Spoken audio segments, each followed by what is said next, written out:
आपको दोहा छंद क्या होता है इसकी परिभाषा बताऊंगा, उदाहरण बताऊंगा और साथ ही साथ इससे एग्जाम में जो एक एक नंबर के ऑब्जेक्टिव क्वेश्चन होते हैं ना वो भी कवर कराऊंगा। देखिए बच्चे है ना बस केवल परिभाषा और उदाहरण रट लेते हैं और उससे रिलेटिव यदि एग्जाम में पूछता है क्वेश्चन तो फिर बिल्कुल उसमें फ्लॉप हो जाते हैं। तो बच्चों ध्यान से समझिए, मेरा उद्देश्य ये है कि हमारे बच्चों को मैं ना नीचे लेवल से लेकर हाई लेवल पर लेके जाऊं।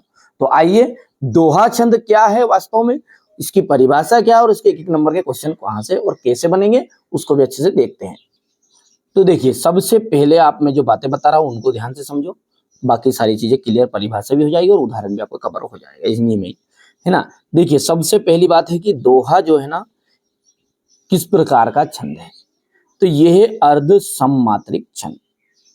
यह है आपका अर्ध सममात्रिक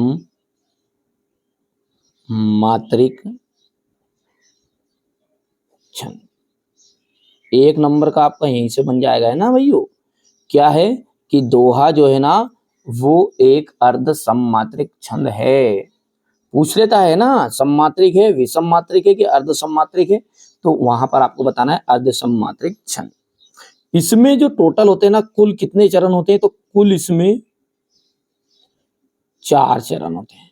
कितने चरण होते हैं? 4 चरण होते हैं। दूसरा बात यहाँ पर दूसरा नंबर का आपका ये बात निकल कर आ गई कि दोहा छंद में कितने चरण होते हैं, तो इसमें 4 चरण होते हैं। अब नाम क्या है? अर्ध सममात्रिक है। तो अर्ध सममात्रिक मतलब आधे में तो समान मात्रा रहेगी और आधे में समान मात्रा रहेगी। अब क्या पहले और दूसरे में समान रहेगी और तीसरे और चौथे में समान कर दे? तो नहीं, पहले और तीसरे में। किसमें? पहले और तीसरे चरण में समान मात्रा रहेगी। और कितनी रहेगी वो? पहले और तीसरे में 13-13 मात्राएं होती है। क्या होती है? 13-13 मात्राएं। यहीं से आपका पूछ रहा है। और इस वर्ष जो मैं वीडियो बना रहा हूं ना, इस वर्ष भी 2024 में भी ये एग्जाम में आया था कि दोहा छंद के पहले और तीसरे चरण में कितनी कितनी मात्राएं पाई जाती है, 11-11 की 13-13। तो भैया 13-13 मात्राएं पाई जाती है पहले और तीसरे में। ध्यान से देखना पड़ता है ना। मेरा उद्देश्य क्या है, हमारे बच्चों को आराम से धैर्य से बताऊं ताकि उनका जो एग्जाम हॉल में परिभाषा और उदाहरण तो करके आए, साथ में ये चीजें भी कवर हो जाए। तो मैंने बताया है आपको कि दोहा छंद कैसा है, अर्ध सममात्रिक छंद है। इसमें टोटल कितने चरण होते हैं? 4 हो गए। 4 है तो मतलब कोई भी 2 में एक समान रहेगी और दूसरे जो 2 बचेंगे उनमें भी एक समान रहेगी। चारों में एक समान मात्रा नहीं होती, चारों में होती तो हम बोलते हैं सममात्रिक छंद, जो कि चौपाई है। और चौपाई में हर चरण एक जैसा ही होता है, एक जैसी मात्रा वाला होता है। अब रही बात पहले और तीसरे में, तो 13-13 मात्राएं होगी। तो दूसरे और चौथे में कितनी मात्राएं होगी? दूसरे और चौथे चरण में, अब दूसरे और चौथे चरण में जो होती है ना वो 11-11 मात्राएं होती है। मतलब टोटल यदि हम मिलाए तो इसमें 24 मात्रा होती है। कितनी? ठीक है, इसमें कुल कितनी मात्राएं होती हैं? 24 मात्राएं होती है। कुल 24 मात्रा होती है।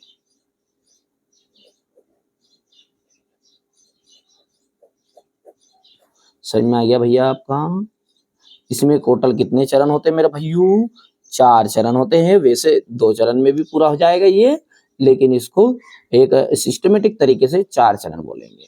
ठीक है, अर्ध सममात्रिक छंद का उदाहरण है पहले और तीसरे चरण में 13-13 मात्राएं होगी और दूसरे और चौथे चरण में 11-11 मात्राएं होगी। कुल 24 मात्राएं होगी एक दोहा में। एक दोहा में कितनी मात्राएं होगी?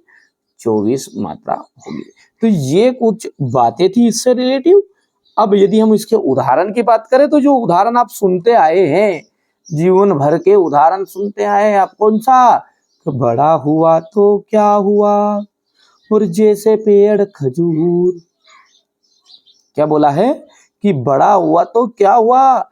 जिस तरह पेड़ खजूर का होता है ना, उसी तरीके से यदि आप धनवान हैं, आप आपके पास भले ही अरबों खरबों रुपए तो बड़े हुआ तो क्या हुआ, पल जैसे पेड़ खजूर। यहां पर दो शब्द यूज करते हैं, पंथी, एक शब्द कहते हैं, कोई कहते हैं पंथी और कोई कहता है पंछी।